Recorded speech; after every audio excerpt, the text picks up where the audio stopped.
memories of my father are fuzzy because they happened so long ago. There are some things that I'll never forget. I remember the first time I gave my father a massage. I was about 12 years old, and my mom said I gave good massages, and he agreed to be my victim for this visit. And I was excited because I was going to see my dad. That didn't happen too often. I was going to go to New York. My dad lived in upstate New York. And then I was going to see my dad's house. I'd never seen my dad's house before. Plus, he told me this crazy story about how he had bears in the area where he lived. One day, he left the house, and he left the door. No big deal. When he came back home, a bear was in the house. And so the bear chased him. He runs, darts out of the house.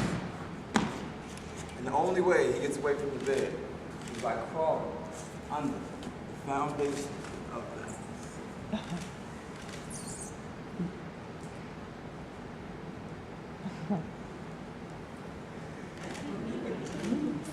Now, I don't know how my father got from under that house with a bear lurking.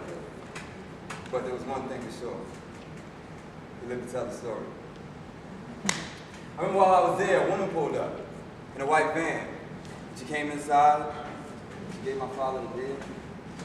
She asked him some questions, checked his temperature, blood pressure. Then she went and tidied up around the room a little bit.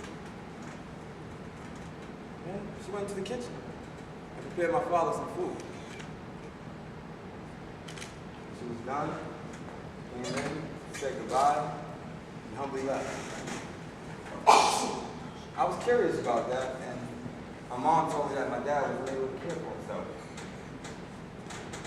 I took a picture with him later that day. Yeah, he looked different, frail, sat with a hunch. It was awesome. But one thing was definite. He looked just like him. I looked just like him. My dad was my superhero. I mean, when I was growing up, I wanted to be a construction worker with the overalls and the tool belt, just like him. Until I told him. He told me to be an engineer. I mean, so then I wanted to be an engineer. Whatever that was. But I didn't care about being an engineer or a construction worker. All I cared about was what Daddy thought. I mean, people would tell me all the time all the generous things he would do and how kind he was. And he would always smile and how I had his mannerisms. And he would wear his hat propped on his head. The same way I did.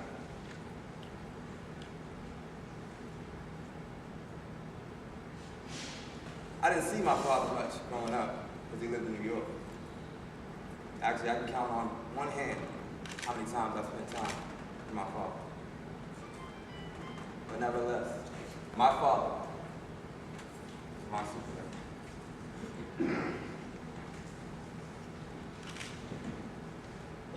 I didn't know that was the last time that I was going to see my father. But I think my mom had to. I remember when I got the news, we were at the house and my mom got a phone call. And we had this really long hallway, so I couldn't hear what she was saying. But I could tell that it was bad news by the way she sighed.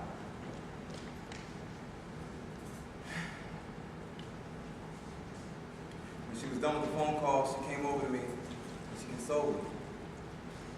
She told me that my father had passed.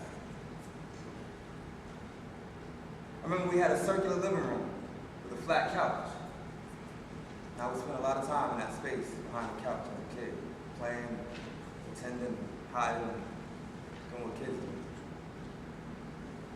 But I remember specifically at one point during that day, crouching in that space behind the couch and crying. Tears of sadness and tears of pain, but more than anything, tears of confusion. See, I lost people before, but I didn't know what it was going to be like to grow up without my dad around.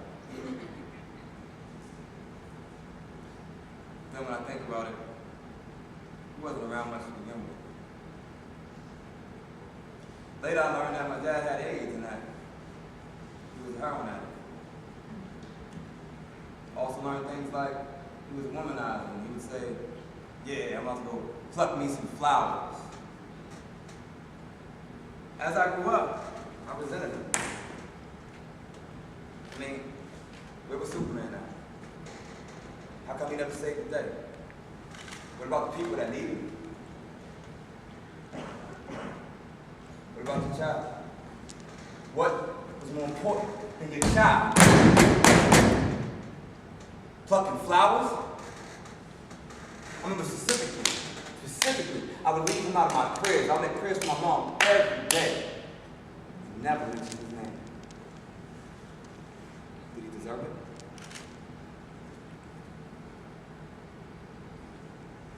Sure, I felt bad for holding a grudge for the dead guy. But I don't know, maybe I should have been more understanding, but that was just it. I didn't understand. Where were you? Was it something I did? Were you protecting me from your lifestyle? Did you not feel fit? I guess it's too late to ask those questions now. The truth is, it's not what's important. Later, I learned to forgive my father for the sake of forgiveness. I would even include him in my prayers. Actually, I even went as far as making excuses for his absence. See, my father died in the past. And for a long time, I lived in the past. And not anymore. See, because more important than anything I lost by him not being around was the awareness that I gained from him. Even if through his errors, even if by his mistakes. The fact is, I'll never know what it's like to have my father around. But I do know what it's like for a child to have their father around. So does Jacob.